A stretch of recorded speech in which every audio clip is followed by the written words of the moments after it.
Yeah, the summer shows continue. Glad to have you aboard today. Whether you are listening on your favorite podcast catcher, maybe your least favorite, I don't know, not my business. Watching us on YouTube either live, where the current time is 1:03 p.m. Eastern. Anyone know what time the 1 o'clock show starts? We thank you for your continued attention to this program. Glad to have you aboard. Plenty to get to, and I want to park a little bit of time with Greg Wyshynski coming up in a couple of moments to talk about arenas and what the NHL has missed but has a chance to correct. We're going to get there in a couple of moments. In the meantime, because I want to get right to Greg Wyshynski here, Erin Ambrose coming up in a couple of moments.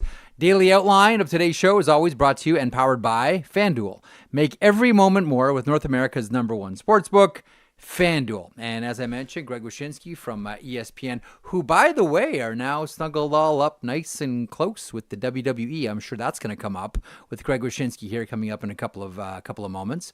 Erin Ambrose from the Montreal Victoire will stop by. We will talk about LeBreton Flats and Ottawa finally getting into the throes of the new arena situation with the city of Ottawa. New PWHL season on the horizon, and this is an Olympic year, so we'll talk about the men's and the women's side coming up in a couple of moments. In the meantime, we'll get right to our A-list guest. I shouldn't say that when Ambrose is on here. Our A- guest, as Ambrose is the A+. Coming up with Greg Wyshynski from ESPN.com and ESPN with WWE. And I can't help but thinking that there's going to be some wrestling writing in your future. Fresh off SummerSlam and a couple of Raws since. He is the one and only Greg Wyshynski. How are you today, Wish?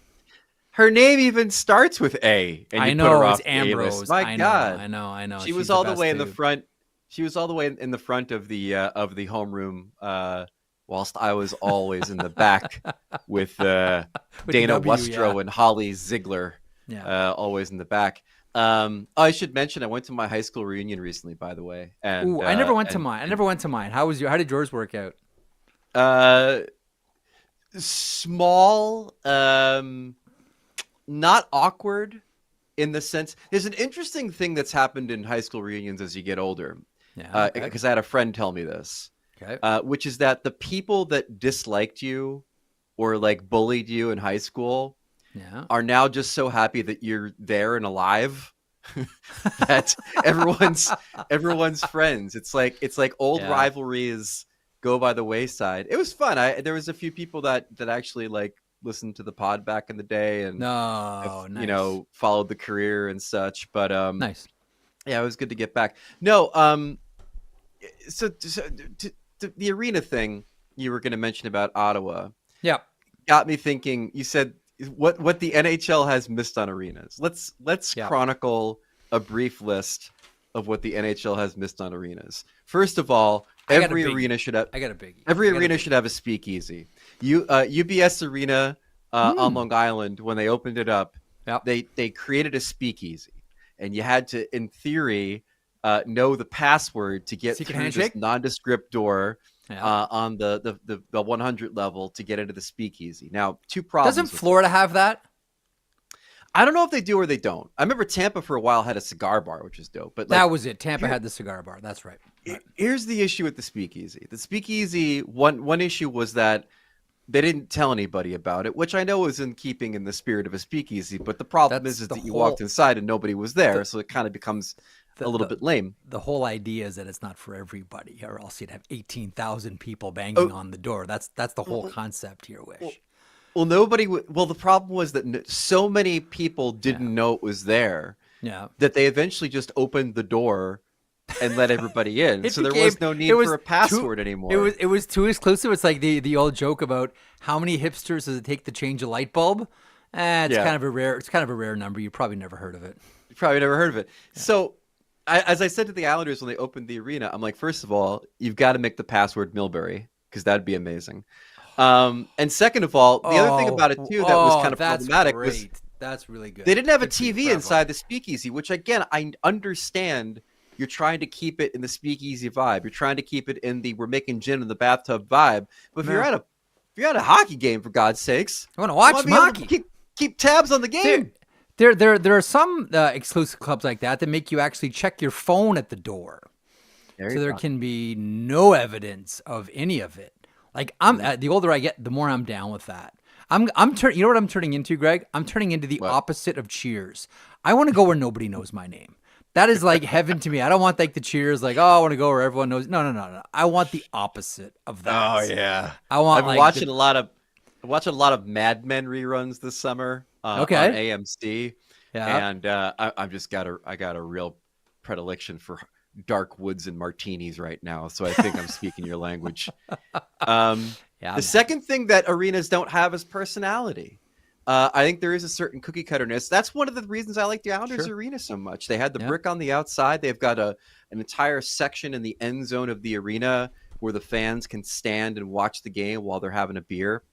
It's got so much personality. I'm kind of shocked that Lou Lamoriello had so much to do with the design of the arena. Oh my!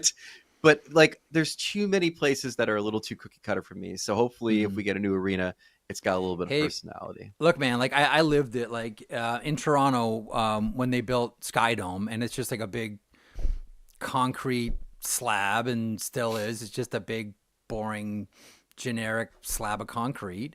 And the next baseball stadium that got built was Camden Yards.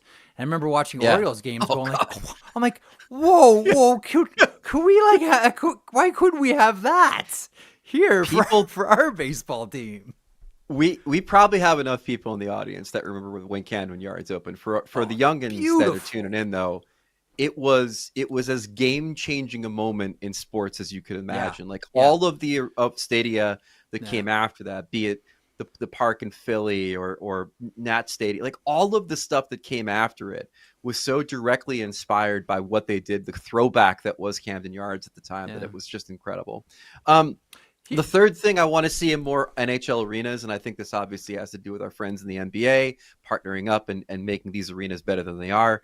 I love going to Citi Field here in New York to watch the Mets. Not so much recently because the Mets suck, but because the Citi Field has this beautiful marriage of arena food and local eating establishment. It's one of my favorite things about Citi Field. It's like you can go there and you can get a Nathan's hot dog and you can get some fries, and you can get some ice cream, but you could also get the $22 Pat LaFrida steak sandwich, or you can get Shake Shack, or you get a bunch of stuff that speaks to where you are, but is offering you food that you would eat in an arena or a stadium. And I love that concept. And if I don't know what the local cuisine is in Ottawa, I don't know what the local food stuff is that needs to be in this arena if they ever get around to building it. But the idea of marrying your local foodie scene with arena food, I think it should be standard issue for new stadiums and arenas. I'm with you on that for the local flavor. So a couple of things. One, I still maintain that 1989 damaged sports and stadiums in one very specific way. Do you know what happened in 1989, Greg? In 1989, earthquake during the World Series. I remember that. Candlestick. That's right. In San Francisco. I forgot about it. That was a pretty important sports moment. That was pretty big. Okay, yeah. There's that. Okay, so there's that. But this one, and I'll drag it into hockey too. That was the year that Field of Dreams came out.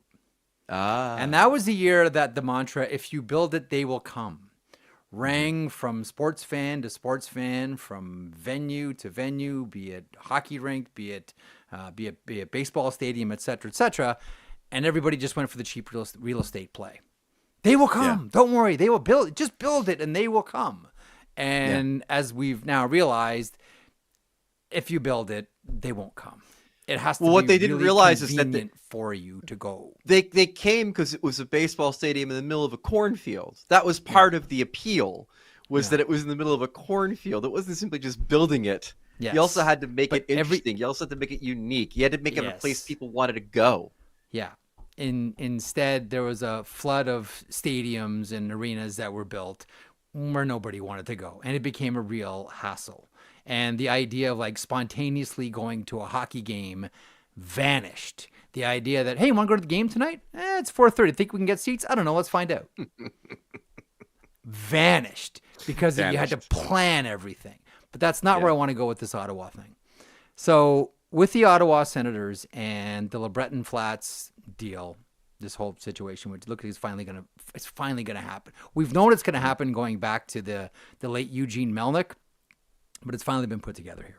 So they're heading in this direction. This is going to happen, and the NHL, I've felt, has missed out on something, and I don't know why I use this as a demarcation point. Since the year 2000, and 2000, because I guess in '99 Toronto would have got their new arena, the Air Canada Centre, now Scotiabank. Okay. But in 2000, you got Columbus and Minnesota building rinks. You had American Airlines in Dallas coming in 2001. You had the Prudential Center. And it's funny you mentioned food, because that was the reason that you and I got together in the first place, was on the old Hockey Night in Canada radio show. I interviewed you based on an article you wrote at Puck Daddy about the food in the Prudential Center and the opening of the new rink. And that was the first time I'd ever spoken to you. That was also the piece that I chronicled, the coolest thing I've ever seen in an arena, which was the Devils putting their logo on top of the urinals to mark their territory. That was a big part of the interview, as I can recall. So the Prudential Center in 2007, PPG Paints in Pittsburgh in 2014, R.I.P. 2021 Climate Pledge Arena and UBS. So the one thing that the NHL hasn't insisted on in any of the new rinks, and we're just going to focus on from 2000 forward, is to create a contingency where it's easy if you need to expand the rink. Right now, it is next to impossible, and you can't do. I suppose you can try. I mean, you're talking making the ice bigger, and making it simple to do so. Like in a lot of the older rinks, I shudder to think about, all of a sudden this edict comes down from the NHL, what MSG is going to do, the oldest rink in the NHL, but I digress. I think they have a chance here. Now, my thought on increasing the ice surface, like I don't want to go to that IIHF international ice surface, which we all can agree on, leads to really boring hockey. There's a lot of places to hide. There's a lot of places where there's dead action. So 200 by 100, bad. But there's one place, there's one country who I think does it right. And that is Finland. Finland. Follow the Finns on this one. Take your lead from the Finns. The ice surface in Finland, standard ice surface, is 197. I would keep the 200, thank you. But is 197... You got to keep it. Then you wouldn't have any 200-foot players. You'd have to redefine it. He's a 206-foot player. Barkov's a 200-foot player, but right now, like Lundell's like not quite there. He's like a 197-foot player. But he's close. He's close to being a 200-foot player there with the Panthers. We'll see how it. But as far as width goes, like 100 is too far. But just a little more room to the outside. And the Finns have it, in North America it's 85. Finns have it at 92. So there's just a little bit more room outside to burn, a couple more crossovers, and you can actually you keep hearing, take defensemen outside, take them outside. You can really do that and really create something. And do you have any idea why their dimensions are the way they are? Well, first of all, that was standardized by the National Hockey League, and there was a majority of the rinks that were constructed that way. There still were some that were smaller. No, I mean Buffalo Finland was smaller. In particular. I don't mean the NHL. I mean Finland. But that's for someone like Simon Schemberg to answer. Maybe I'll DM him after this. Andrew Podnieks, who's a great chronicler of everything international ice hockey. I should probably ask that. You know what? I will do that. This is you're giving me homework now. List of things to do. Find out why the Finns have the width find it 92. Curious that their dimensions are such an outlier, like internationally and obviously domestically. But you know wondering how they ended up there. You know what's interesting about it, because the dimension. I'm gonna sound like Marshall McLuhan here, but the dimensions of the ring sort of define how the players are, right? And when you think of like physical players in Europe, who comes top of the list always? Finns. Yeah. As being closest to North American style. Well, of course they are, because the rink is closest to the NHL rink. I'm pulling this out of a hat here. Oh, I'm just making this up as I go. I have no science behind any of this. I'm just excited for the first Marshall McLuhan reference since 1977. That's very I was exciting. a big. I always loved McLuhan, and this is where you live with media too. McLuhan, who is one of the great media critics of the '60s, also a U of T professor, said, and the medium is the message was always his big thing. But the one that always resonated with me more was, he said, if you say something on television, if you say something on the radio, that's it. If you say something on the radio, people will discuss what you said.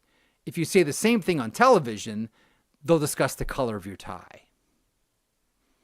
Yeah, that's even true. though you've said the exact same thing. Anyway, that's the late Marshall. That goes back to again, just to like completely age out our audience, but that goes back to the Kennedy Nixon debates, right? That's that right. was the whole thing TV, where TV president. if you watched it on television, you thought Kennedy won the debate because Nixon looked like a sweaty old fool. And if you listened on the radio, you believe Nixon won the debate because there was more substance to his answers. Yeah, but you didn't see JFK scolding Nixon when Nixon had his head down, looking like a sad puppy or a child that had been caught with his hand in the cookie jar. If you just heard it on the radio, you'd think like, oh yeah, it's Nixon in a walk. But that was the first. That's why I tried to avoid doing video podcasts for a decade before you dragged me into this whole situation. You look good, son. You're looking great. Do you have a thought on Ottawa and the arena situation? I want to dovetail this into your conversation with the Tkachuks at ESPN, but do you have a thought on the rink? Yeah, I just want it to be over. I just want there to be certainty. I want there to be an easier manner in which Ottawa fans, as their team hopefully turns the corner towards sustained contention, to get to the building. Because I've done that drive from like downtown Ottawa, out to the arena, and it's a nightmare. It reminds me of what I never did this because I never had the pleasure of going to the jobbing.com arena or whatever the hell they ended up calling it. I did, but it reminds me of what people used to say about going from like the population areas in Arizona to Glendale. It's like a real hassle, and single lane. What would have become of the Coyotes had they been in, Phoenix or wherever, and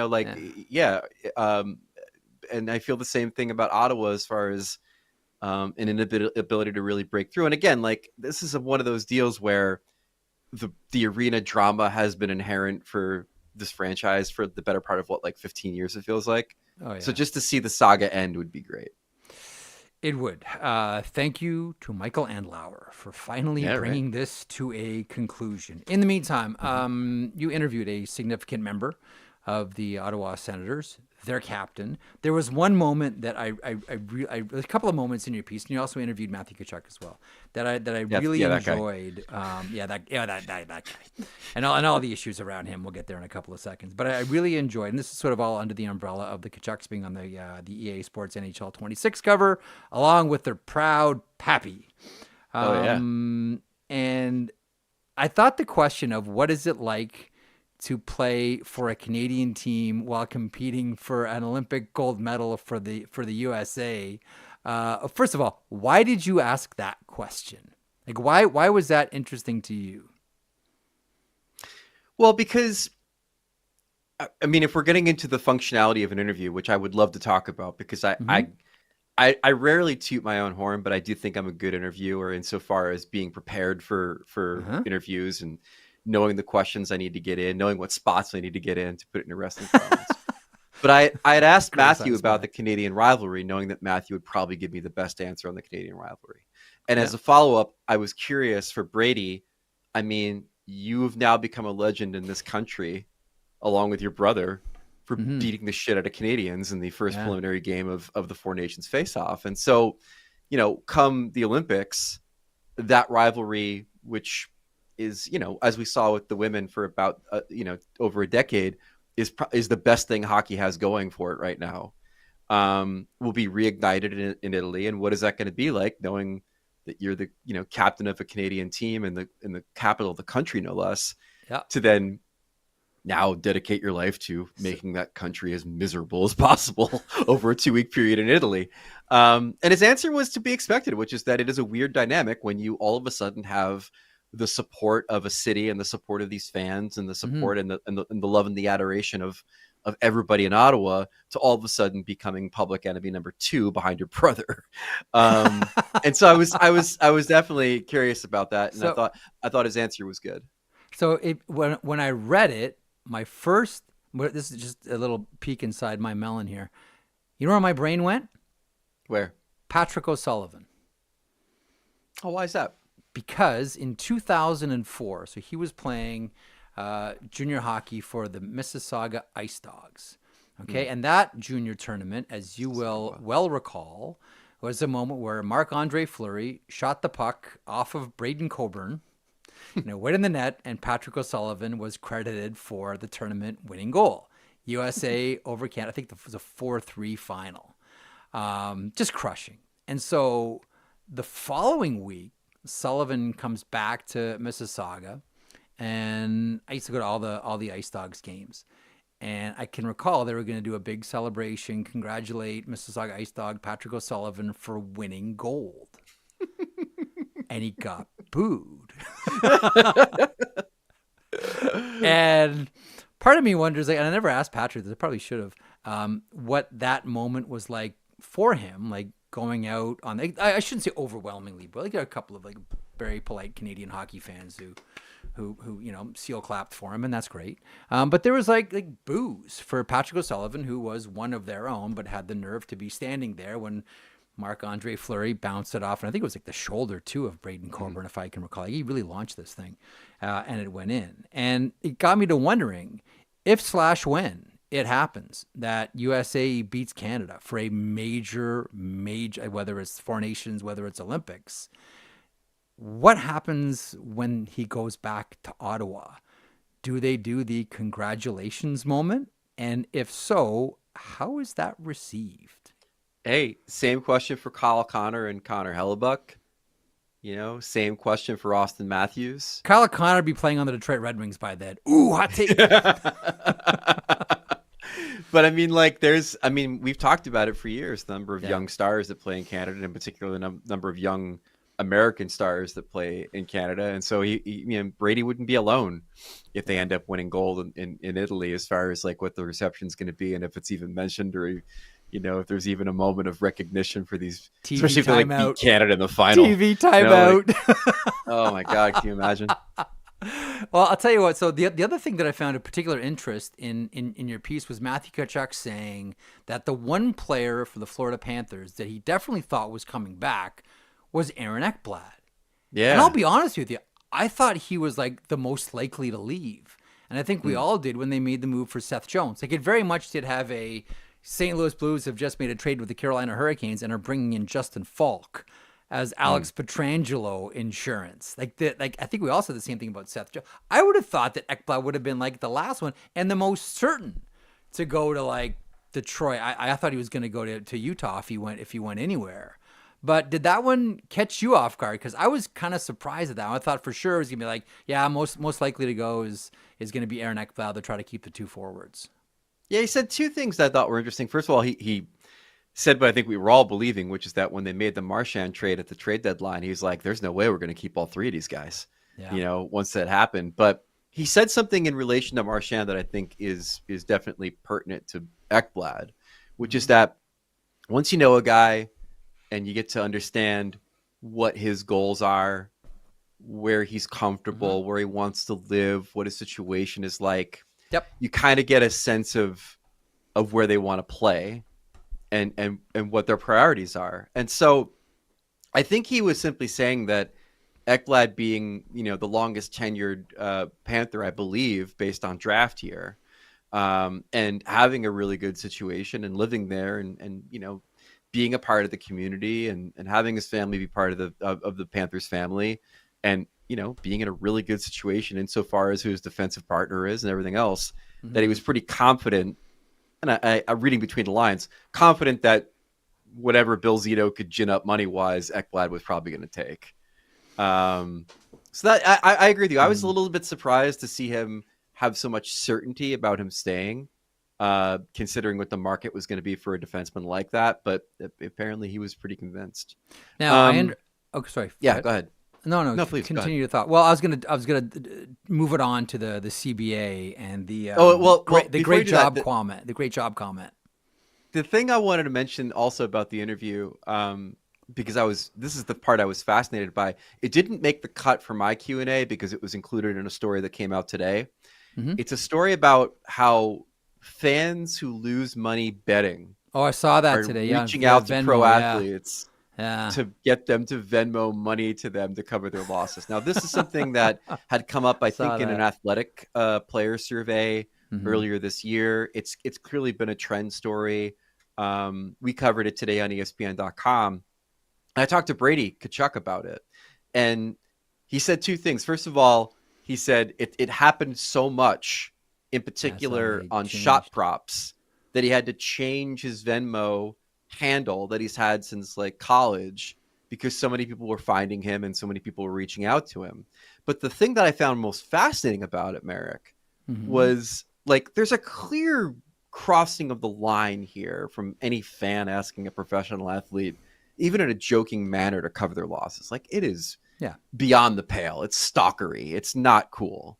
But I was fascinated to see Brady kind of like laugh it off. I mean, he said he kind of found the absurdity of it, the idea that someone would reach out to a professional athlete and be like, "You didn't get 4 shots last night. Where's my $200?" Like he found this to be absurd enough to treat it comically, to laugh at it, to laugh at it, And I thought that was intriguing because I'm not sure every professional athlete feels that way about fans. I'm sure and going into their DMs and it could get to a kind of a scary place. But I guess Brady's experiences with it kept it in sort of more of a realm of like, this is so absurd that I'm kind of laugh at it. This is going to sound like a shot at hockey, and it's not intended that way, but it's just the reality. I'm sure in other sports, other athletes get it way worse than hockey players. Oh, yeah. Way worse than hockey players. That's probably why Brady can like, you people are idiots, and shake it off and change his handle. Where other athletes are like, I'm gonna get my agent to get a good attorney here, and I'm gonna call involved. I'm gonna call the team fixer and make sure that this guy isn't trying to come and collect the $200 that he thinks I owe him. That's go ahead. I was gonna say I know that Brady Tkachuk has to give the standard answer about how the Players Association did a great job with the CBA. You know, I've heard some whispers of, and obviously it's going to happen. Like some players now that they've sort of realized what's was actually contained in the CBA. There's a lot of players that are wondering where are the significant wins here for us. And if there aren't significant wins here right now, why did we do this so quickly and not try to anyhow? I understand why Brady Tkachuk had to give the yearbook answer. I get it. First of all, good for you for asking it. And second of all, I like how you chum the waters with, hey, less preseason crap, eh? I didn't say crap. I had to say crap on ESPN, but I didn't say crap. So like the two things that he said about it are probably the two tip of the iceberg things you're going to hear from most players. And I was happy to finally ask a player about it. I haven't gotten really a chance to talk to any of the boys about this massive labor negotiation and CBA that we've got now and how they actually feel about it. And the two things that he mentioned were the fact that it's a 4-year term, I think, right? 4 year CBA? Yeah, 4. And how that is a real win, he felt. And Brady, in full disclosure, was more involved in the negotiations, I think, or at least in the crafting of the CBA for the players than Matt was. Yeah. And then obviously Matthew and Brady both loved the idea that the preseason is shrunk and that we have 2 more games in the regular season. But the players absolutely hate the preseason. I think it's a waste of time. I tend to agree with them, especially with, as Matthew pointed out, the advent of the captain's skate before the camp. Like you're getting back super early anyway. Like you don't need all this training camp. So those are the two top line things that both those boys mentioned. But I agree with you, Marek, which is that another thing that Brady mentioned was that a lot of this negotiation was discreet and it was being handled behind closed doors. And I do wonder, I mean, they all voted for it and they voted in favor of it. Mm-hmm. But I mean, players, I know players. I don't think a lot of them are reading to page, 14 of the CBA dossier to figure out what's going on. They're probably talking to their agents. They're talking to their friends. They're hearing enough that they like to vote yes. But I do wonder ultimately when you open the hood and look at the engine of this thing, how many of them are going to be like, wait, we did what? Or wait, we didn't do this? And that'll be obviously something that comes out in the next probably like month or so when they all get back to camp. I wonder who the first player who stands up and says, this is no good. We messed up here. Do you think that there's going to be anyone that does it? No. I'm trying to think of like the personality of all these players and who has the heft in the PA to say, you know what? We really didn't do the next generation of hockey players any service here. You're missing the big picture here, which is that the reason why this thing got done so quickly is because everyone's fat and happy. And the NHL, like we've talked about on the show before, Bettman putting out the cap numbers and how much it's rising, and everybody's getting paid. Like the minimum salary is going to be $1 million in a couple of years. Like there's not going to be anybody that stands up and says this 4-year CBA that we've just signed is horseshit, because everyone's doing pretty well right now, and they kind of like the system that they have. And if there was going to be any ruffling of feathers, if there was going to be anybody to stand up and protest, it would have been during this process, not afterwards. With 2 expansion teams, there's $4 billion sitting there. That's what I'm saying, man. Listen, you and I both know that they could have gotten more. And you and I both know that if they spined up a little bit, they could have gotten something out of the league, because it's also fat and happy time for these owners. Things are going really well right now. Look at franchise again.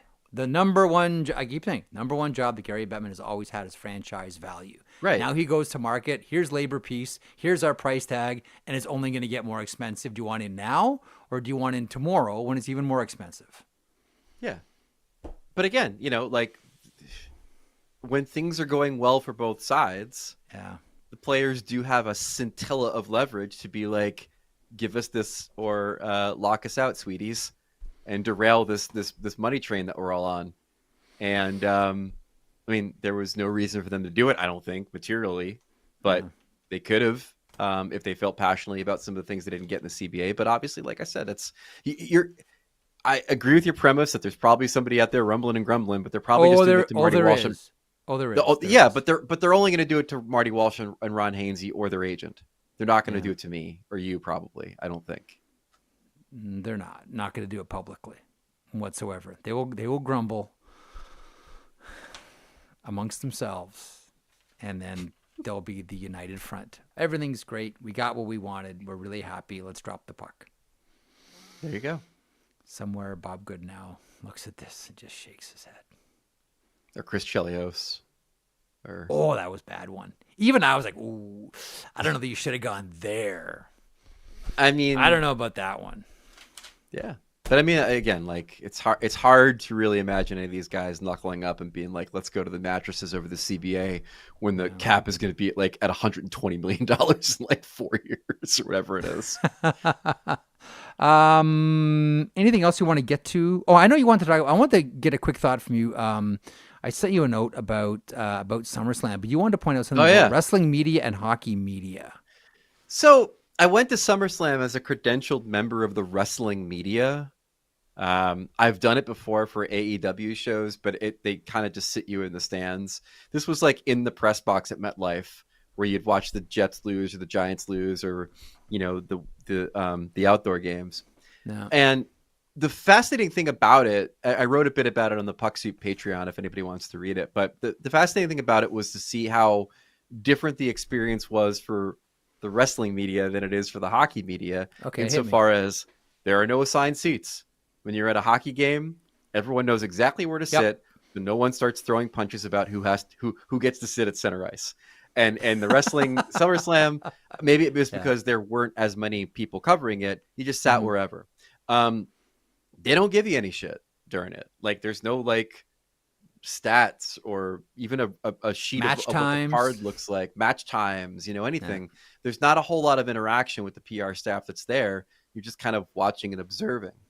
I was fascinated by how much more cheering in the press box there is at a wrestling match than at a hockey game. I am someone notorious when I'm in press row at a hockey game for being someone who lets his emotions flow.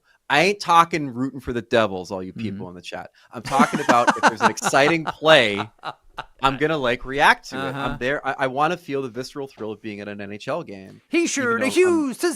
Yeah. Sorry. Shut up. Even though I'm wearing like a suit and tie. So like, but a lot of my colleagues don't. A lot of my colleagues are very sort of head down in their laptop and they're crafting their prose and they're not going to squeal for a good goal. They'll roll their eyes if there's a play that ties the game late in the game because they can't get to the pub.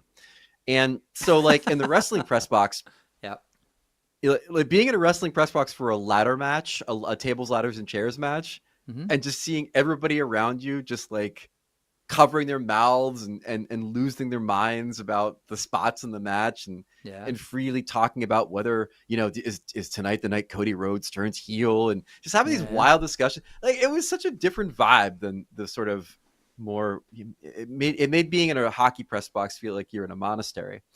And then the final thing I want to say is that for those who don't know, SummerSlam was the pay-per-view event that the WWE put on that ended a brief tradition wherein the wrestlers and Triple H, who's the chief creative content officer, did press conferences after the event. So the media would go and sit in a room, and it was a very odd dynamic of like some of the performers were still in character and sometimes they'd be out of character and sometimes you're playing along and sometimes you aren't, but you'd always be able to talk to the boss to figure out, the angles that you saw or what's next or the controversies going around in the company and stuff. And I mean, was it ever that informative? Not really, but at least you get to ask the question. And so they got rid of these things in the same weekend, that Triple H joined the President Trump Presidential Fitness Council, whatever the hell it is, with like Lawrence Taylor and briefly Saquon Barkley before he said, actually, I never said yes. And they listed me anyway. By the way, I asked Matthew Tkachuk about that. I saw that. Yeah. His answer was interesting. It hasn't been officially announced yet. It has been. I know. I wasn't going to belabor the point, but I don't know if it read this way, but the vibe I got was almost like, I didn't know I was going to be on this list. But I want to put words in Matt's mouth. I'm sure he'll talk about it when the time comes right. And then the other thing that happened is that Brock Lesnar came back after 2 years of being away from the WWE, ostensibly because he's named almost 50 times in the sex trafficking lawsuit brought against Vince McMahon, and now he's back. And so any opportunity for the assembled media to ask the WWE about either of these things went by the wayside. They got rid of the press conferences. They did all their media on the official post-game show. And the reason I'm talking about it on a hockey podcast, besides I'm talking to somebody who has the love of wrestling in his heart, is that there's always this concern from the hockey media of our place in the world. Over time, over the last 10 or 15 years, there's been so much in-house media created by these teams and by the league, not only NHL.com, but also like, players will talk to the in-house podcast before they talk to this podcast about, getting traded someplace. I mean, the GMs do it, the coaches do it. Teams are putting out much more information now than they were even 10 years ago. And so the thought of it is, there's already people that don't believe there's any value in reporters amassing after games to ask players questions or coaches questions. And, how far away are we from teams being like, yeah, we'll have the coach answer for his decisions on the official post-game show sponsored by Valvoline. Yeah. And meanwhile, the media's there watching on television as the coach answers the questions that we can't ask him. I don't know. But it is a fear for all media that eventually they'll just be like, we don't need you anymore. I don't think we're there in hockey because I do think hockey needs us a little bit to put the sport out into the zeitgeist. Oh, absolutely. But there is a But point. Other sports could be just like, we don't need you. We don't need you to hassle. We'll just ask the coach the questions on our official post-game show, and you can transcribe the answers from there. I'm going to date the podcast here and date us. Jello Biafra, who you'll very well remember. Once his point, and his point means something different right now in this context than it did when he said it, but it's something that I've never forgotten. And he said, look, don't fear the media, be the media. Now, he was talking about independent journalism more than anything else, but I think that extends now to, if you're a professional sports league or sports organization, don't fear the media, be the media. You have in-house to control. Now, this is the one place, and I will always credit John Shannon for this. So John Shannon ran Leafs TV for a number of years. And normally when you have a team-friendly channel, generally editorial falls by the wayside. It is promo, and everything's great. No, that's not true. The question is, are things great or are they really great? Those are the two questions that everything should really revolve around. But I'll give John Shannon a lot of credit. When he ran Leafs TV, his philosophy was, if we don't have editorial on our channel, it's not going to stick around. And so he had like a Sunday morning reporter show. And the old Leafs lunch show that I used to do with Bill Waters was simulcast on Leafs TV. There was always a caveat that, opinions expressed on the following program do not necessarily reflect those of the Toronto Maple Leafs or associated blah, blah, blah, blah, blah, blah, blah. But, and he had an interview show with Brian Duff, which was fantastic. And it was a really dynamic hockey channel, slanted towards Maple Leafs, but a really dynamic hockey channel. So I know that it can be done. And I know it was really uncomfortable for the Maple Leafs, and a lot, especially when Waters is out there like ripping ownership, the Ontario Teachers Pension and Larry Tannum. Like, it was very awkward moments. But John's was, if we want this to have any staying power, editorial needs to be right up around the top. So it can be done, and it can be done successfully. And I think your fans look at it and say, I respect the team doing that. Or respecting me enough not just to turn everything into another way to turn me into a walking ATM. Yeah. Well, the other thing I want to say, and I know we're up against it, is there is something to be said about state-run media for these teams, because in the National Hockey League, I don't know if you guys noticed, but not a lot of teams all have the kind of beat writers that Toronto has, or Montreal has, or Boston has, or the Rangers have. Some places, there's like one person working for a newspaper, and then one person working for the AP, and then there's some blogs covering the team too, and independent media. But in some places, it's like less than a dozen people. And so the idea that the teams can create their own media and put that content out there, while you have to get the caveat of it being state-run and grain of salt, and there's no critical eye, at least it's something.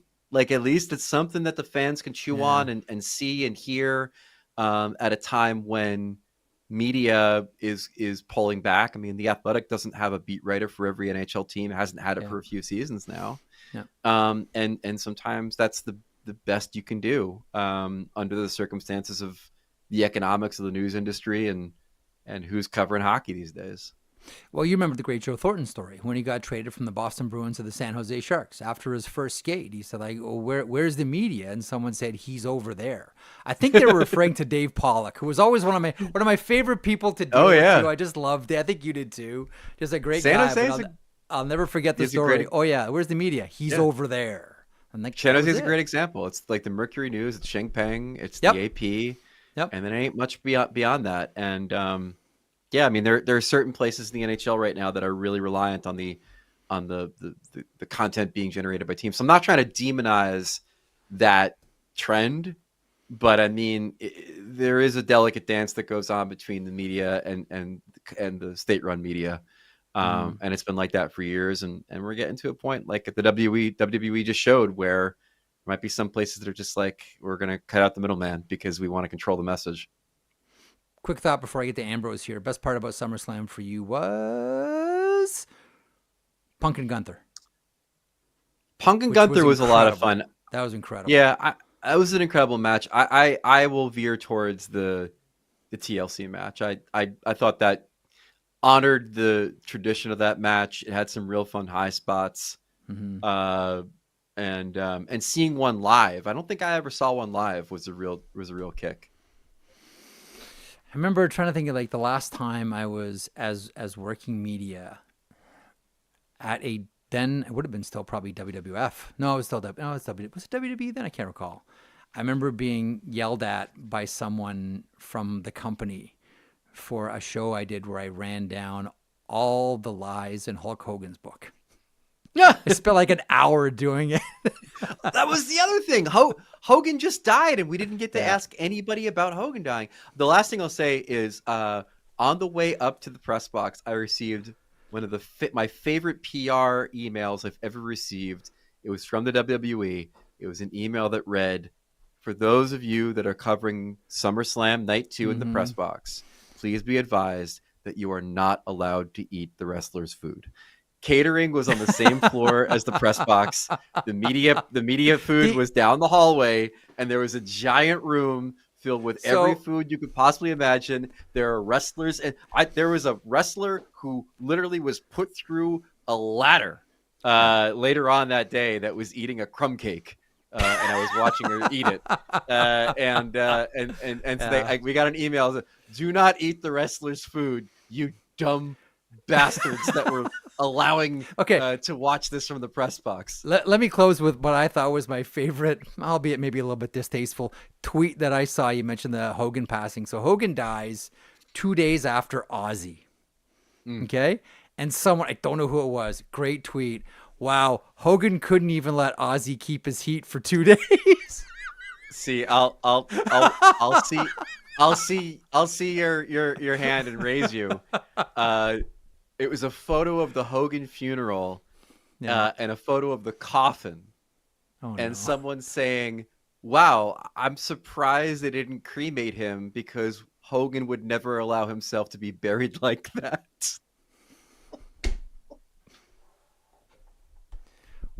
He's still going to kick out. He's still going to kick out. He's still going to kick out. Even if it's on the 3, he's still going to. Okay. All right, Greg. With those giggles, we'll let everybody off the hook because it's going to go to a wrestling place here. Okay, thanks, bud. We'll touch base soon. Enjoy. Good to talk to everybody. What is winding down the summer here? Thanks, pal. Greg Wyshynski from ESPN. With that, we get from an A guest to an A+ guest. But before we get there, I want to remind you this segment is brought to you by Simply Spiked. Summer is here, hanging out in the great weather with great friends. You want that feeling to last forever. Yes, you do. But you can squeeze every drop out of summer with Simply Spiked. Simply Spiked has 3 delicious flavors. The OG Summer Classic, Simply Spiked Lemonade, is always a party favorite. Try a sweet and juicy summer sip with Simply Spiked Peach. Or check out the newest flavor in the Simply Spiked lineup. That is Limeade. Simply Spiked Limeade. Sweet and tart. Now, if you don't know which one you should try, you can try them all with the Simply Spiked Variety Pack. These juice beverages are 5% alcohol, contain real fruit juice, and are the perfect, refreshing, and convenient summer drink. Simply Spiked pairs perfectly with any summer occasion, summer hangs, backyard and pool parties, or a barbecue. Simply Spiked launched in Canada in 2023 and has been bringing the juiciness ever since. Pick up Simply Spiked at your local liquor store for your next summer hangout. Must be legal drinking age. Please celebrate responsibly as we celebrate with our good friend here from the Montreal Victoire of the PWHL. She's off to camp soon, folks. She is the one and only Erin Ambrose, and she joins us now on the sheet. Erin, how are you? And I want to get to that CCM line here in a couple of seconds, but how are you, Ambrose? I'm doing well. I'm a little unsure how to feel about the fact that the tats are out today. The tats are out in full effect. Okay, so here's the thing. So I got the left sleeve done pre-COVID, and what I realized, Erin, I'm soft now. No. So here's my thing, and I got to fill this out, and I got to do some other stuff too. But once upon a time, and you've got some ink too, you know what it's like. So once upon a time, like my back piece was a 6.5 hour sit, did it all in one go. No problem. All good. But now that I'm a little bit older, it's I have after 3 hours, things get really spicy. That's fair. I keep putting off going back to finish my right arm and do various other things that I want to get done. It's going to keep drawing on myself until I'm at the crematorium. But I'm soft now, Ambrose. All but my Olympic tattoo were done in less than 30 minutes, so I can't really talk too much. My sister and I actually just got one done together last week. You did? What did you guys get? Yeah. Are you able to say sometimes they're very personal? Yeah. Nice. So just a leaf with the heart in it. I have the necklace chain, and my sister actually gave it to me before going to Beijing. Yep. Seeing as they couldn't come, so she said that she was always going to be with me, and we finally, 3 years later, got the tattoo that she always talked about. So Tori's going to get addicted now. Wrist is spicy. You did the wrist. It wasn't too bad. I had one there already, so I just kind of tied it onto the end. So you know what the worst place was for me? And I've got like mine was my ribs, back leg. See, I'm too soft. I haven't done ribs. I've only heard the horror stories. Mm-hmm. For me, it was right in here. That's fair. Right there. Oh, yep. That one was an absolute killer. Everything else, like collarbone, cool, no problem. Back spine was a little bit but oh man, right in here, screaming for mommy. Hey, who's the most heavily inked person in the PWHL? Who's got the heaviest ink? I don't know. I guess you wouldn't know every room, I guess, but no, we've got bits and pieces. Sandra Abstrider has a bit of a sleeve on our team, Montreal. Like I have a lot. I don't know how many other people. I know there's people with sleeves, but I can't put them together right now. Can't think of them. It's been too long since I've seen everybody. When you see the and this used to be such, I'm gonna offend like someone in the audience now. I know it. Maybe I should just shut up, but here I go. The dudes that have the Tasmanian devil with the hockey stick. Is that the equivalent of like the barbed wire around the arm? We went from WWE talk to tats now. I know. Here we go. It's summer, Summer pods. But you've been busy. And now you're off to camp, getting ready for Italy. Right-hand shot defenseman. Always need those. Right-hand shot defenseman. Let's go, Ambrose. Tell us about your time with the Oilers this summer. Let's start there. Oh, it's crazy that was like a long time ago. Like that was kind of the kickoff to summer. But just an incredible. First of all, how'd it come about? So big shout out to Tanya Kenny. Tanya is head of hockey ops there in Edmonton, and used to work for Hockey Canada. Mm-hmm. I mean, she was there in Beijing. I don't know how long she was with the program for, and then moved on with the Oilers and has done a phenomenal job there in their hockey ops. And just kind of got in contact with her, and they were looking for some female coaches. And she didn't really think that I was still pursuing coaching, but obviously such a great opportunity that I didn't want to kind of turn it down. So it was surreal. Meeting the development staff, meeting the Bakersfield staff, and the guys were great. There was a lot of young guys like Tommy Lafreniere, their 3rd round pick from this year. Young guy, but like so just open to everything.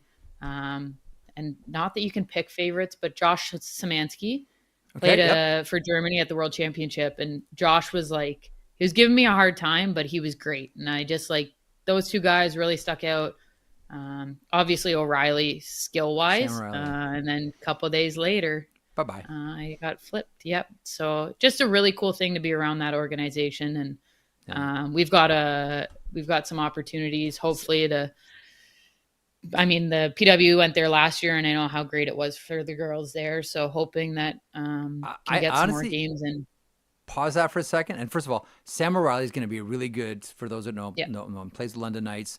To Erin's point, really good player. He's going to be like a really good two-way player in the NHL for Tampa or wherever he ends up for a long time. Yeah. Like what? Like I agree. He for people that like who like what popped for you about Sam OReilly? He kind of, and this could be like a big comparison, but kind of reminded me a lot of like a Jamie Benn. And I haven't watched him play a ton, so I don't know how big physicality wise he is, but he was throwing his body around a little bit for a development camp. And there wasn't a lot of game situations, but he had that like soft touch for being a big guy. Yeah. And you kind of think of like Ben does have those soft hands, and you look at his Art Ross winning year, like the guy can score, he could score. Just so to see him kind of, he's got that it factor. And then obviously winning caliber coming from the London Knights organization. Okay. Walk us through, like the summer. I got Olympic year is always interesting because every time you talk to anybody, it's like, oh, it's an Olympic year, it's Olympic, and it sort of changes your entire life. Like no one goes to the Olympics casually. Like, oh yeah, I guess I'm going to the Olympics. Like your whole life sort of changes and revolves around it. And I know you're going to give me the yearbook answer about having to make the team still. I get that, but let's get past that. Walk us through what an Olympic year, I guess they're all different, but as far as like preparing yourself for an Olympic year, and I'm going to phrase it this way. How selfish do you have to be to make sure that you're prepared for something like the Olympics? Whether it's like, no, I can't do that. Like you say no a lot more because you have other things you have to do because you have that responsibility to your teammates and to your team and to your coaches and to your teammates and to your country, no pressure. You have to say no to a lot of things and a lot of people as well. Like how much has your life changed in an Olympic year? Well, I think it's a little bit hard to say right now because this year looks so different than 2022 did. And 2022 also looked so different than 2018 did when I didn't make the team. So I've had like three very different experiences, or will have three different experiences. But like you talked about like how busy I've been this summer, I really haven't been that busy. Like I've been in Montreal almost full time. Like I haven't missed much here. And I guess more than anything, it's just kind of making sure that I do what I need to do right now in preparation for our first training block. So we've got our 3 training blocks, 2 weeks on, 2 weeks off from now until early October, which I believe leads us into our first rivalry series against US. And this year is just so much different because the past 2 years that I've been involved, it's move out to Calgary for the 6 months and get ready to go. Like as of this time in 2022, we were already moved out into Calgary. I guess we had Worlds then, but even Beijing or Pyeongchang, we were already moved out beginning of August and started our training, which was a centralization where we went in 2018. It was in the, I guess there would be U18 league, the guys league there, and then went in the junior A in the AJ in 2022 leading up to the Olympics in Beijing. So very different this year, but very excited for kind of almost little touch points and like mini training camps every couple of weeks. And that will get us ready to go into our PW season, which is also really exciting. And this is a season that, listen, the last time we spoke here together on the show, we were all wondering about the expansion draft. And you were quite vocal about not just your love of the organization, but your love of the city and how much it meant to you. I think the line that really got a lot of people was, I'm going to put words in your mouth here, correct them for me. You know, I came to Montreal broken. And Montreal did a good job of healing. Like I know like anyone that knows, you know that there's a real emotional attachment to Montreal. To me, it's the best city in the country. I'm probably sure you feel like at least it's one of the top cities in the country. How stressful was that day? And once you realized that you weren't going to go, and you were finally able to exhale, what was it like? It was very stressful. It was just like a lot of different emotions that I don't think I was expecting to feel. Leading up to it, what was going to happen, you run through scenarios, and it's just tough because you have a situation where you have to protect yourself as an athlete, but you also, like, I love Montreal. I want to be here. And there was just so many different things to kind of juggle up and down. And I mean, I'm thrilled and beyond excited with the way it worked out. And then to also have the free agency go the way that it has for our team makes it even more exciting. Like I would have been excited to be here in Montreal no matter what. But then to see Danielle do what she's done in free agency and see the people that want to come to Montreal and be a part of the Victoire makes it even better. Where are you at right now? Oh, I know. Hang on a second. Before we do more hockey, I want to ask about your CCM Pride Line. It's so stunning. Like really, like so I mean, okay. Give us the origin story and walk us through what we should know. The guy gets too many shout outs whenever I have to talk about it. But Dale Williams approached me about doing a Pride Line together. And this year it was just about doing this Pride Line even better. We did version 1 last year. It was good, very much staples. This year's was trying to, I think, show the growth of my fashion expertise. I wouldn't call it expertise, but I guess my fashion growth, a little bit more stylish. And I thought that the photo shoot really exemplified that. And it's, from what I've been told, has been selling even better than last year. So incredibly excited, incredibly happy with how it turned out, and incredibly, incredibly thankful to CCM that they wanted to partner with this again. How involved are you in things like design, or do you just sort of, are you just at the end just sort of approving or disapproving of things? A little bit of both. Like last year, my main thing for version 1, I was like, need a 5-panel hat. Like that is a staple in my wardrobe. It is a staple in the LGBTQ plus community, especially with lesbians. And this year I wanted to kind of do something different, like always get the baseball cap. And then this year we went with a bucket hat, which was pretty cool. As for the designs, we wanted to do a graphic t-shirt. So there was a little bit of picking and choosing on as to what would kind of work there. And other than that, like very much just like, yes, it looks good, or no, not so much. They kind of talk to me about what the idea is, where they're leaning towards. And then I give the go ahead. You know, one thing that I always like to ask hockey players, I don't think I've ever asked you this. What happens in your head when you see someone wearing your jersey, your number, your name bar? Still hasn't really fully sunk in. Like what happens in your head? Like, are you like, ooh, shy about it? Or are you like, yeah, right on, pull your shoulders back? I think I'm starting to pull my shoulders back a little bit more, because it's like, yeah, like you always balance. I think we, especially as female hockey players, really struggle with like, yes, I own that. I'm a good hockey player. My jersey should be selling because we want what's best for the team, and that those things don't have to be mutually exclusive. I think we can want what's best for the team, but also like accept and embrace the skill that you have, the player that you are, the person that you are. So I think I'm starting to get there a little bit more. And it's pretty cool to see my jersey out in the stands sometimes. I remember the first game that I saw it, I was like taken aback. I was like, there's no way that's 23 up there. Like I'm always we're always used to seeing poos, but then it was like, everywhere. Whoa. Yeah. Right. Like I somebody turned and I saw a 2 and I was like, oh, another poo jersey. And then I was like, whoa, that's a 3. They must have had a misprint. Stop it. You mentioned Edmonton. We just had that conversation, and PWHL stopped there. I'll be honest with you, I didn't think that it was going to be Edmonton as far as expansion this time around. And maybe it's a little birdie or whatever. I very strongly believe that it was going to be Seattle and Vancouver, and it was.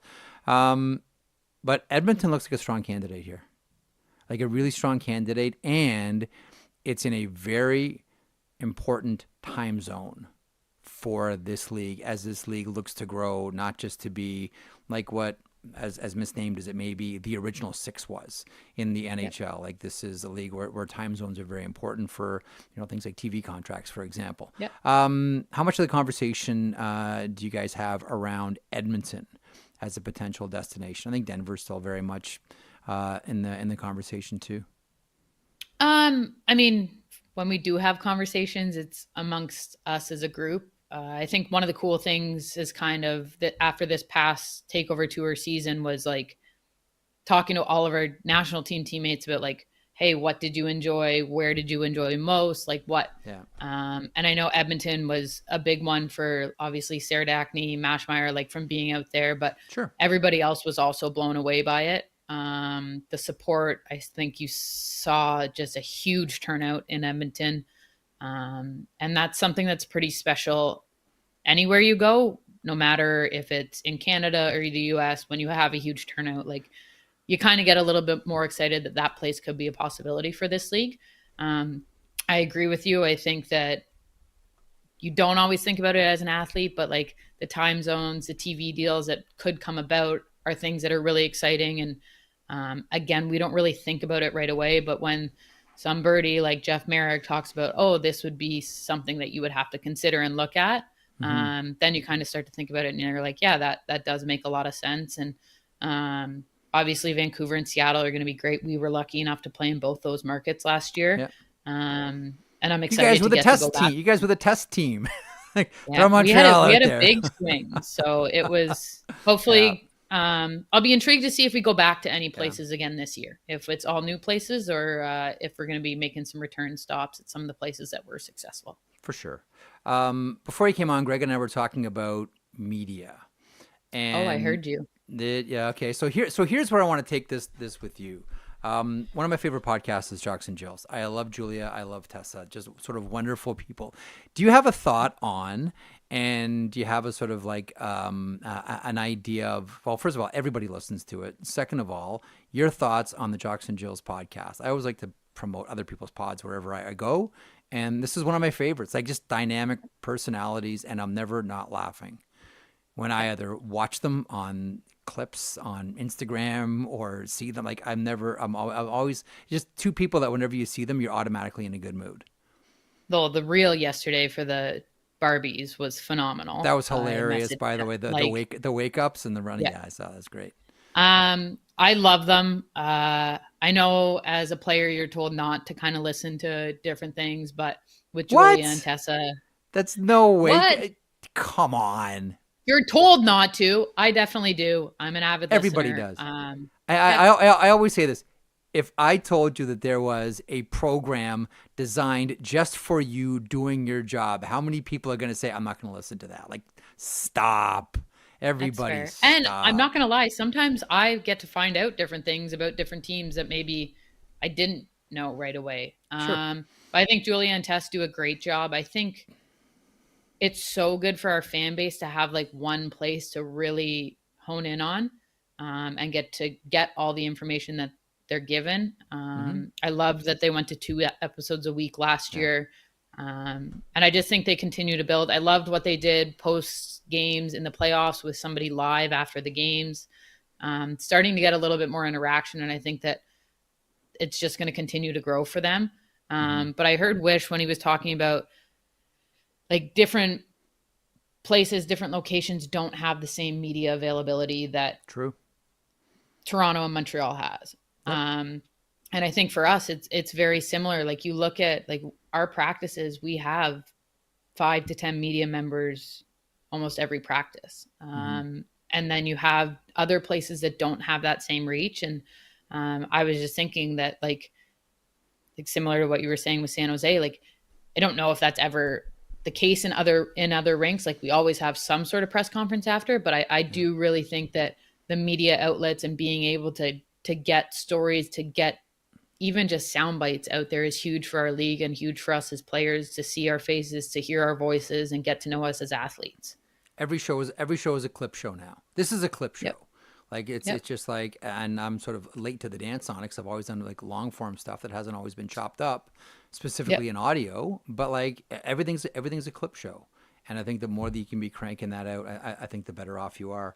Okay, a couple of moments left with you, Ambrose. First of all, when do you leave? I leave on Thursday, actually. We don't start till the 26th, but I leave on Thursday. Got a Clarkson alumni wedding to attend to. So I'm excited for that on Saturday and excited to see a lot of my classmates and teammates from the past, which will be Who's really going to wear the lamp? Who's going to wear the lampshade? Who's the one girl conga line? Who is it? Come on. No comment, because if I said Renata Fast name, she would smack me in the face. Let's just say her name rhymes with Renata Fast, okay, and we'll move on. Do not clip that. That's going out right away. You kidding me? That's gold in them there hills, Ambrose. There's gold in them. Renata won't be, but I just like to say her name to get her all worked up. Excellent defenseman too. Listen, you're the best. Wish you all the best for the rest of the summer. We'll talk before next season. We'll talk plenty as always. Better. Congratulations on the success of the Pride Line. It looks fantastic. And so do you on and off the ice. You're a delight to call a friend. You have a great rest of your summer, and we will chat soon. Thank you, sir. Enjoy the summer. Erin Ambrose from PWHL's Montreal Victoire. We just had a whole bunch of show there. Zach, you still with me? Yes, I am. There you go. We're still here. Yeah. Anything jump out from Ambrose or Wyshynski for you before we get to our final segment of the show today? Long one here. I didn't think I'd have that much to talk about. Yeah, it was a long one. Pretty cool to see her out with the Oilers. I saw that when it was all happening. It's pretty cool, We haven't got to speak to her since. Yeah, so that's cool to hear her perspective and being there. And then as well, just getting to kind of catch up with her about the expansion draft. Because the last time we spoke to her, like, not to put words in her mouth, but she basically came on here and had done media with the PWHL stuff and was like, my time in Montreal is probably over. We all kind of thought that because she wasn't protected. And then it came out a little bit later. They did protect her in the expansion protection, if you want to put it that way. And then she obviously got to stay in Montreal. So kind of just getting to hear how things unfolded for her was also nice to hear as well. I also looked up here in the meantime about why the Finnish ice is the way that it is. So why is it 197 by 92? It seems like such a, outside of the 197, I would stick with 200, but like it seems like such an ideal rink size, especially for the nature of the athlete right now. So I got as well, by the way, it ranges in Finland between 92 to 97 is what it was coming up as like a lot of the rinks there. 97 is too much. Still too much. But the reason that was listed, and it was kind of just sourcing from a bunch of different articles, but the most common ones were that they felt the Olympic size ice is too wide and slows the game down too much, and they wanted more faster pace. True. And then the other part was they want to allow the fast-paced play while also having some of that creativity that you get from the Olympic size.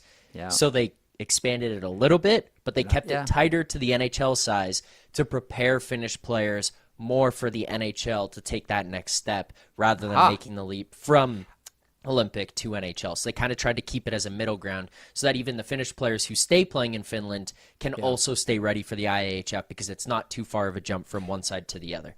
So that was the answers that I got. I remember this would go back to like 2005, 2006. Having a conversation with Igor Larionov, who I think we can all agree is one of the most creative players and one of the best players to ever suit up in this game, whether it's NHL or elsewhere.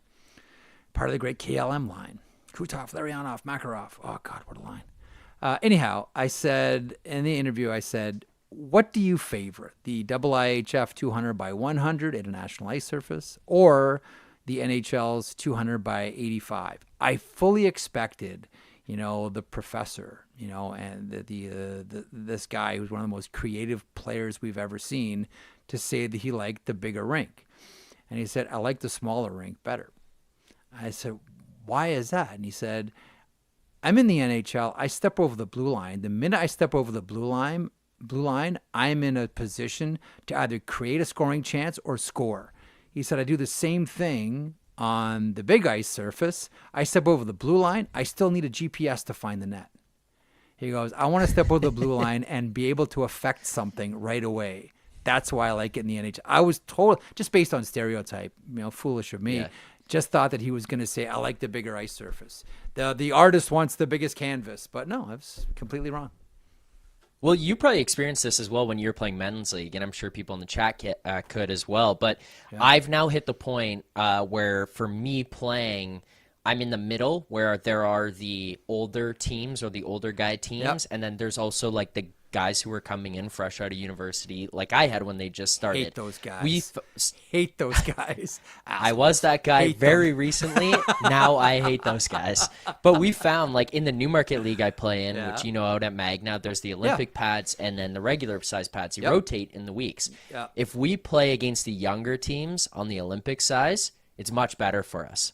Because you can just slow the game down on them. They don't get to use the speed as much because you can hide. There's so much ice. Although, you know what? Now you'll get to a certain point where you'll just like hate it. Like when I played downtown men's league when I lived in Toronto, we played UCC and we would get the Olympic size. Like, oh, that is so much skating. Oh, that's just way, that's where I played my league. Yeah. Oh, you play UCC? Oh man, just way too much skating, but just way too much. It's a on lot. that. Give me the give me the smaller rink every single day. Okay, let's get to our final segment here for the program here on this Tuesday, August the 12th. The sheet is powered by FanDuel, as you all know. We thank our friends and our presenters. Home of the same game parlay. Make every moment more on FanDuel. FanDuel, proud to connect fans to the major sports moments that matter to them. What are you coming up with today? So I got lucky here. Basically, each day I'm checking to see what FanDuel's got that's new. What can we bring up that's new? And a couple of the ones we've discussed already have been player head-to-heads. I think this one's fun. It's more so about how they take the next step in their journey, and that's what I labeled the title here. This one tried to get creative for you, Jeff. Okay, what do you got? This one I called The Next Step. Who will have more points next season, Macklin Celebrini or Matvey Michkov? Didn't they Michkov plus 102. They finished with the same amount of points. I believe Michkov and Celebrini was. Yeah, I believe it was the exact same number. Go back to the various Calder discussions from last year. I think they finished with the exact same amount of points. They were both in the 60s. I just don't remember where it fell, but 63 for Celebrini and it was 63 for Michkov. Okay, so they both had 63 points. Head to head, so points. Yeah, just straight up head-to-head, who has more points? I think Celebrini's, again, only after one season, and maybe rightly or wrongly, he'll always be compared to Connor Bedard. I just think that Celebrini's ready to explode, that he's such a good player and just impacts the game. I think he's going to be, I don't think he's going to be like the most offensive dynamo in the game. He's a lot closer to being your 200-foot guy. He's minds his own knitting in his own zone. I just think this guy's ready to go to like 85 points next year.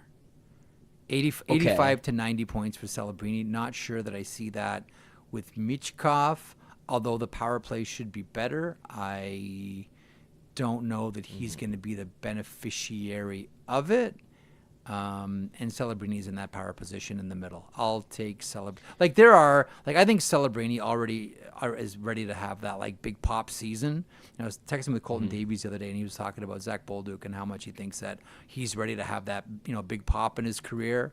You should probably do a segment on the show on this, like players that are poised to have a big step up in their career. I think Marco Kasper in Detroit is ready to take that next step and have a massive season for the Red Wings. But I think Celebrini's that guy. I'll take. I know I'm going with the favorite here, but I'll take Celebrini over Michkov.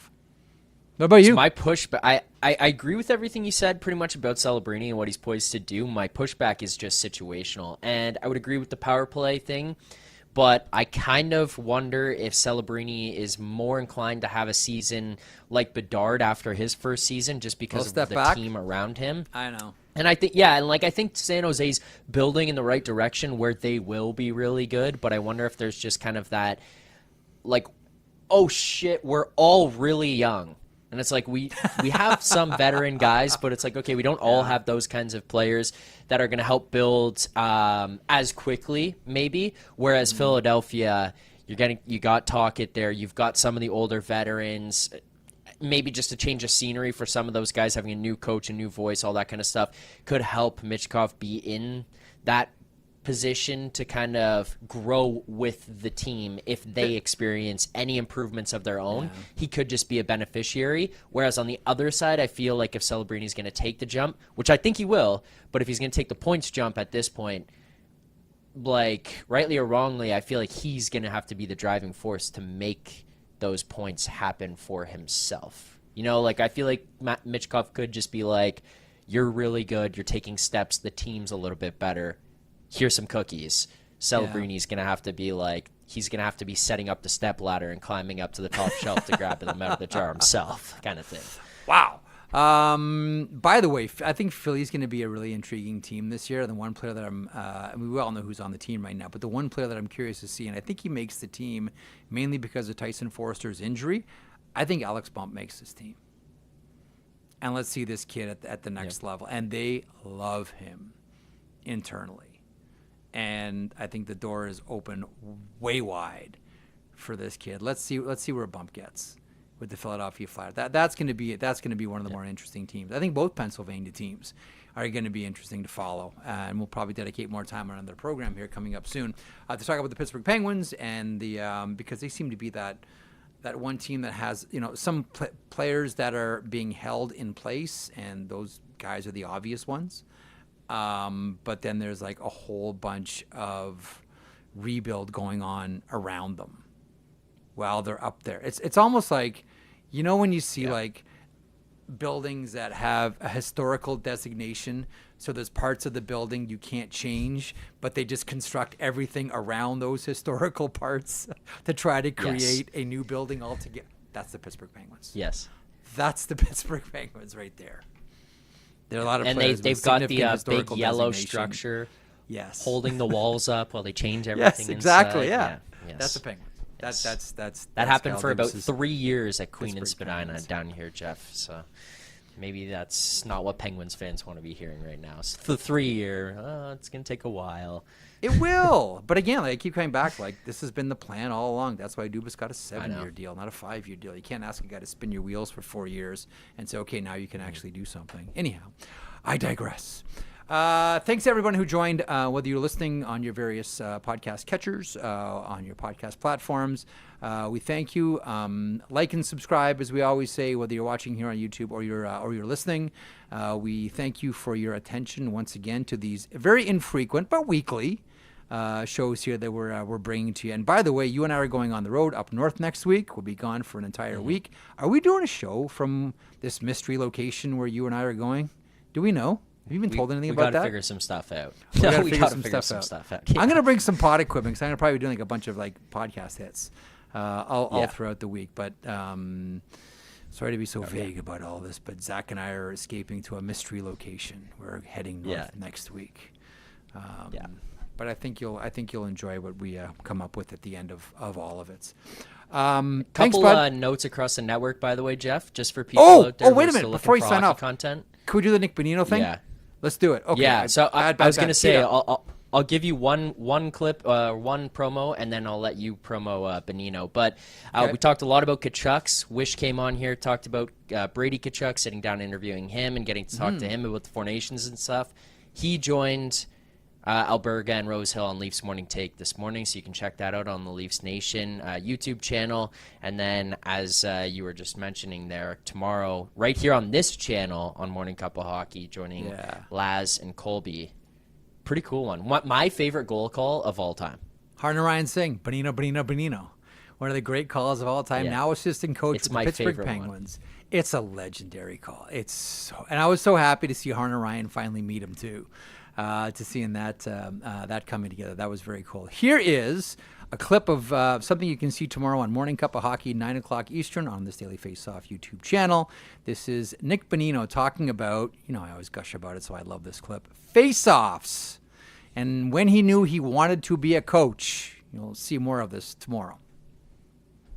There was actually really like a tangible moment. It was we were playing either Jersey or Philly. And they did a face-off play where they would drop the D was right behind, and they would just quick kick it to the wing in front of the net for a breakout. So like D zone draw, they're winning it behind, and the D's not even looking. And I said, I don't know. I said, Mika, like if you lose this on purpose, like they're just gonna play this. And Crides, if you spin off, you can pick this puck off, and it should be on your stick. And it happened in Philly. Crides rolled off. He picked it off. He came, and I'm on the bench going, that was my play. I was like, holy shit. I'm like grabbing Muser. I'm like, did you see it? And I remember that goal. And I felt like Crides come down the bench, and Crides is like pointing. He's like, and I was like, man, what a true, like, your hands are on the game. And I didn't know, obviously, I'd be done playing so soon after that, but you felt it. You are as close as you can get. Oh yeah. Look at Vic. And he pulls off right on the tape, bottom corner there. So I was freaking out on the bench. I came after the game. I was more proud of that than probably any goals I scored. So that was kind of a cool moment for me. Oh my God, he really unreal. And you can tell by how they're laughing with each other that like this came from the bench. Like that's like the laugh of like, holy shit, it worked. Yeah. So you don't expect it to work like that. And I would imagine as a coach, most things that I say aren't going to have such an immediate impact, but I always thankful for Crides to do that. Maybe set me on this path. Big part of the HBK line right there. Nick Bonino, now assistant coach with the Pittsburgh Penguins. Muser, that's, of course, Dan Muse, now his head coach with the Pittsburgh Penguins. Yeah. Rich Clune also on the bench there. I always want to point that out. I'm really happy for him. So check out the full interview tomorrow on Morning Cup of Hockey, 9 a.m. Eastern on our Daily Faceoff YouTube channel. That was so cool. You've heard me go on about face-offs and deliberately losing face-offs before, so I'll spare you that agony. But yeah, when Vic sent me that clip, Vacation Sometimes Incarcerated, Vic sent me that this morning. I was only too happy to see it, and look forward to hearing the entire and seeing the entire interview tomorrow on Morning Cup of Hockey. Johnny Lazarus, Colby Cohen. Thanks to Erin Ambrose for stopping by. Thanks to Greg Wyshynski from ESPN. And again, as always, thanks to you for your attention, even in these dog days of summer. Thanks for hanging in. We'll talk to you soon-ish, according to producer Zach. Don't forget, tip your Zamboni driver on the way out.